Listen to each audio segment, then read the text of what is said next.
Hello, welcome to our video on engaging with complex texts.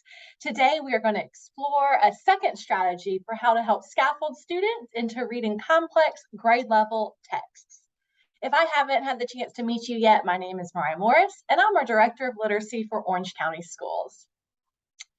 Just as a refresher, we are embarking on a video series where each week we will share with you a different strategy that you can use in your classroom to help students engage with complex texts as we work to roll out our new HMH into reading and into literature curriculum. The first video centered on the student-text relationship. Today, we're going to focus on a strategy that's called Let Your Students In on the Secret.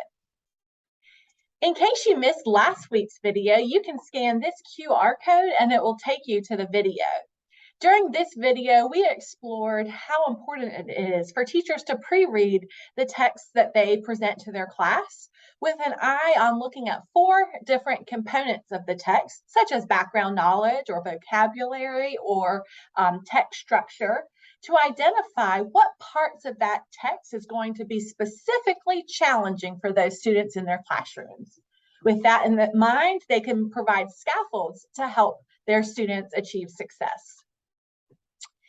As we begin today's focus on strategy number 2, first I want to ground us just in what the research tells us about building skilled readers. With the Scarborough's reading rope metaphor, we know that there's many different strands of reading that weave together to create what we call a skilled reader. On the bottom, we have those foundational skills that students typically learn in grades K through 2. Those skills are things like decoding and sight recognition and phonological awareness. However, we all know that the reality is in our grades from 3 up through grade 12, we still have students who struggle with these word recognition skills. However, it's so important to understand that what the research tells us is that we have to develop these upper strands, known as language comprehension strands, simultaneous to any word recognition development that we do with our students. So if a student is not proficient in word recognition skills, we still need to present them grade level texts with appropriate scaffolds so that they can build background knowledge and schemas for different vocabulary words and content words, language structures, verbal reasoning, and literacy knowledge that they need to be successful readers, especially once those foundational skills catch up. But all that being said, I know firsthand as a classroom teacher that it can be challenging to provide access to grade level text when you have students in your classroom who struggle with foundational reading skills.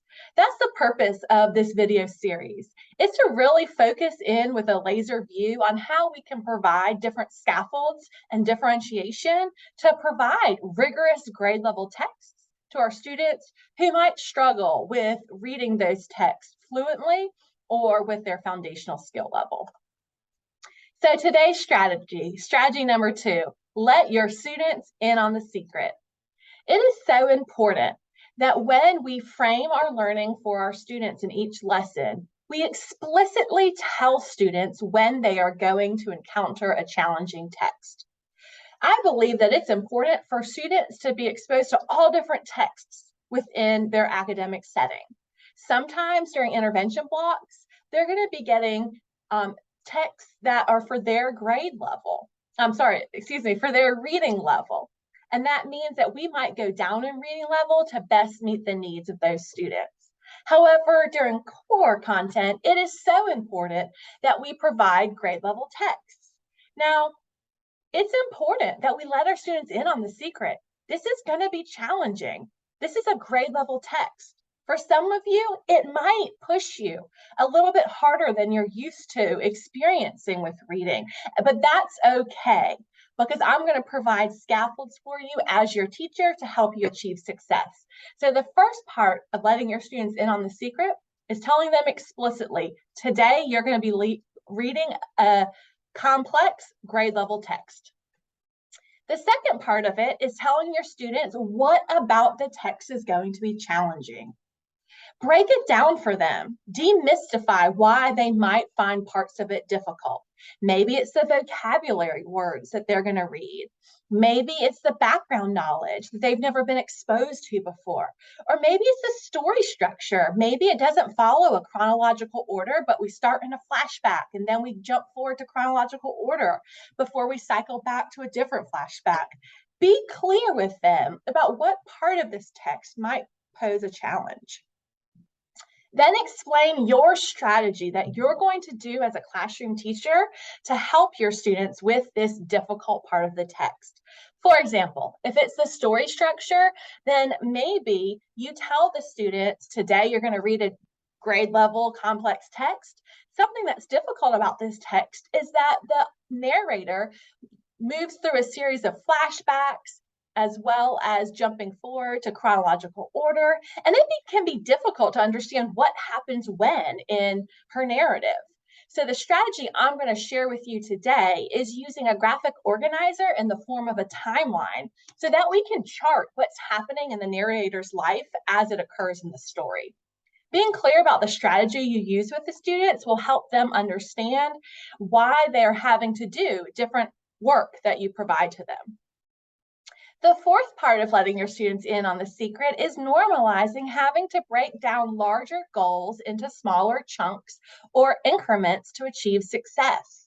This can really easily be done with the gradual release model of I do, you do, we do. Instead of presenting your students a grade level text and saying, have at it, read and complete this graphic organizer, maybe you read the flashback at the beginning that you know will be difficult, and then model for students where you put that on the timeline. Then together with their shoulder buddy, they'll read paragraph 2 and try and complete that part of the graphic organizer together. Then once you have an idea that your students are achieving success with that, then you can release them and try and do paragraph 3 on their own. But make it okay to break that text down into smaller sections in order to be able to build confidence, success, and stamina.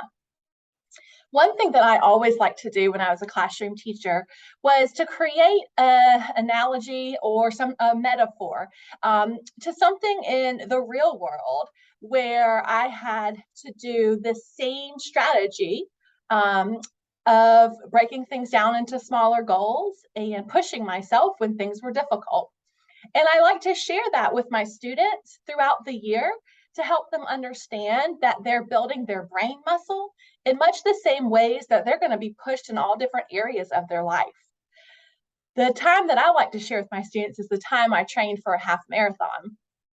This is a true story. About 5 years ago, I set out to run a half marathon, 13.1 miles. I was a full-time employee of a school district teaching full-time, and I also had 2 small children at my house. I had to break my training into smaller chunks or increments to build my stamina, strength, and endurance. I also had to identify what about training for a half marathon was going to be specifically difficult to me. And that was the fact that I didn't have a lot of time in my day to devote to training for a marathon or a half marathon, excuse me. And so I had to think about how I could break my training into chunks. Sometimes I went for family walks after dinner with the idea that, hey, I might not be running, but at least I'm moving my body and doing better than just sitting on the couch and watching TV. And that hopefully is building some of my muscles that I need to train for the half marathon. Sometimes I would mix in jogging. So I might alternate periods of walking and periods of jogging. On the weekends, sometimes I went for longer, slower runs to try and build in muscle memory for running longer miles, even if my pace was really slow. And then sometimes I pushed myself from a cardiovascular standpoint and tried to go for really fast, shorter runs. Talking this through with my students was a way that I could show them that reading is just like other processes in their lives when they set a goal and they have to push themselves. They have to do it because they believe it's important and because they have a desire to improve. That doesn't mean it's always going to be easy. Just like training for a half marathon, there's those runs I wanted to give up. I felt pretty terrible after them. It didn't feel good to me. But I ultimately knew it was helping me become a better athlete. I share that with my students to say there's going to be times when reading a complex text doesn't feel good. It feels like you're pushing yourself. You're not sure that you're really, achieving the progress that you wanted to. But when you piece those increments of reading and devoting yourself to this work over time, you will become a better, more skilled reader. So when you let your students in on the secret, teach them the specific learning goal that you as a teacher have for each text. Frame the reading and the learning and what you're trying to accomplish. Be explicit with your students about your learning goals. Tell them exactly what those goals are, and then provide scaffolding for the most difficult sections of the text. Be clear that that scaffolding is going to help them achieve that goal. And then finally, gauge your room.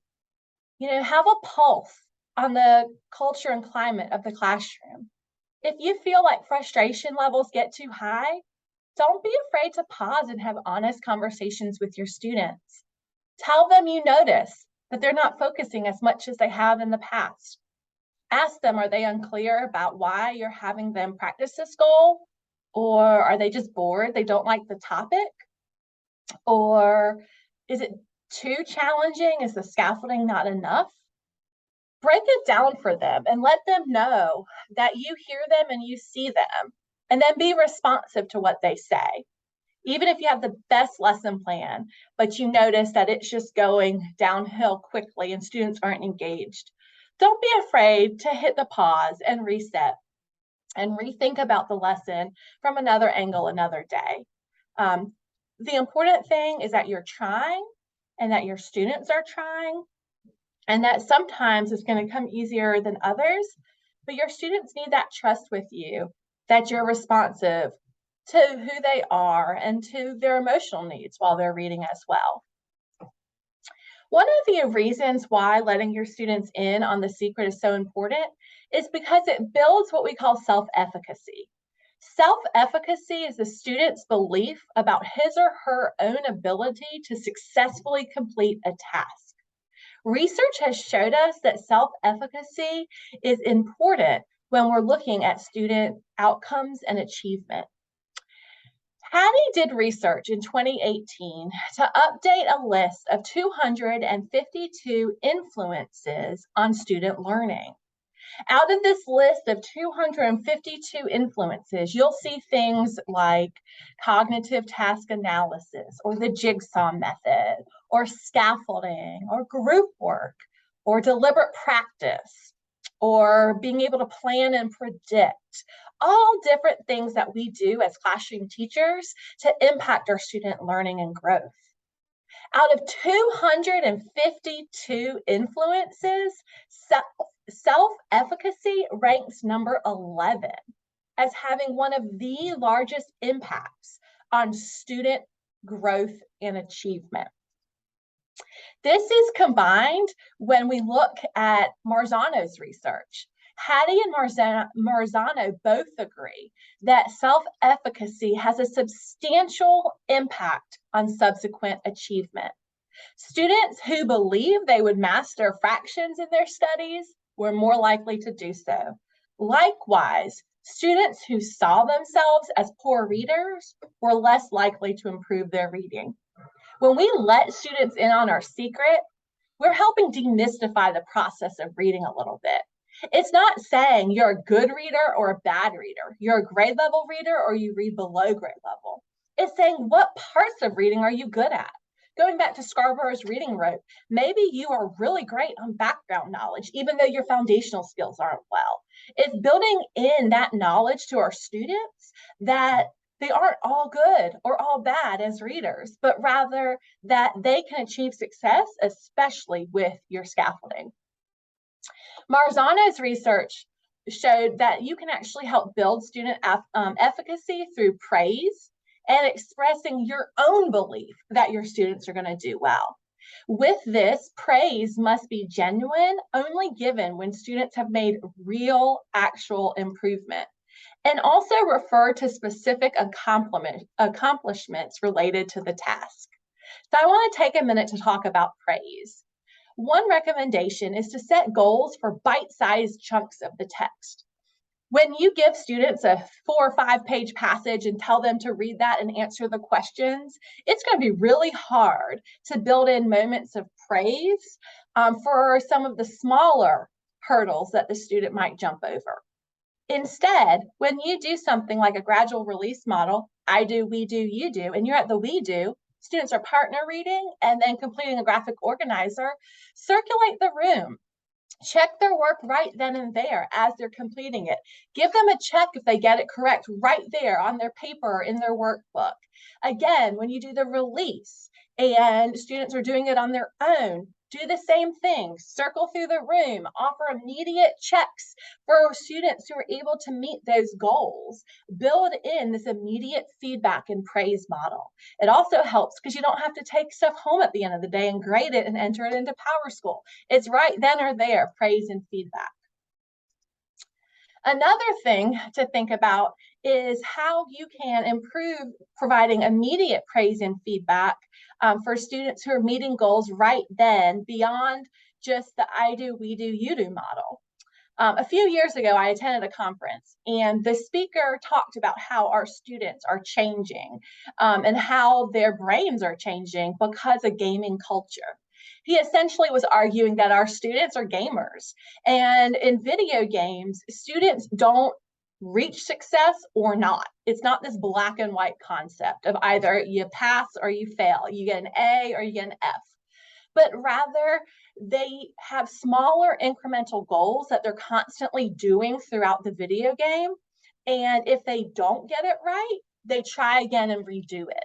And that as teachers, it can be impactful if we set our praise and feedback cycle to mirror that gaming feedback cycle. So I took what he said to heart and I brought that back to my classroom.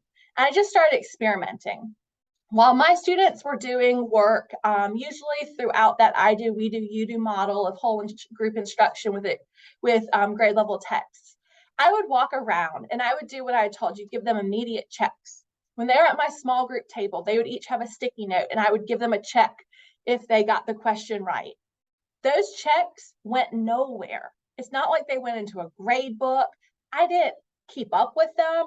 The students would see me collect those sticky notes and recycle them. But it was amazing how much students worked for those checks. It was an instant culture change. All of a sudden, students who normally were not engaged were working and trying to get my attention to give them the checks. Sometimes it could be a little overwhelming because everyone wanted my attention at once, but I would almost prefer that than everyone being shut down. And it wasn't more work for me because it's not like I was having to then translate them into PowerSchool. No, this was just a way for me to give quick, immediate feedback to them related to their goal and give them that self-efficacy that what they were doing was actually improving them. So as you go forth into your own classrooms, I want you to keep in mind that we understand as a district that we're going to be pushing our students a little bit more than they've normally been pushed with our previous ELA curriculum. HMH into reading and into literature have longer grade level texts that are higher interest and exciting, but also more challenging to read. And that you as teachers are going to have to build in scaffolding that we didn't always use with our previous curriculum when students were reading their just right books. But that's okay, because with that struggle, every time students are exposed to grade level text, we're going to push them a little bit farther into becoming better readers who are able to accomplish more. Just remember, people always think success is a straight arrow that points up, but it's not. It has winds and turns, and sometimes you go backwards with the hope that you'll go 2 steps forward the next time. So if you're ever in those moments where you feel like a lesson is flopping, or you feel like you didn't exactly reach your goal as a teacher, don't give up. Understanding that the important thing is that we just keep going forward. And also remember that you have people here to support you. Your grade level team, your literacy coaches, and please reach out to myself. If you ever have any questions or need support, we are here for you. Thank you for all that you're doing for your students, and we look forward to seeing all of this in action soon.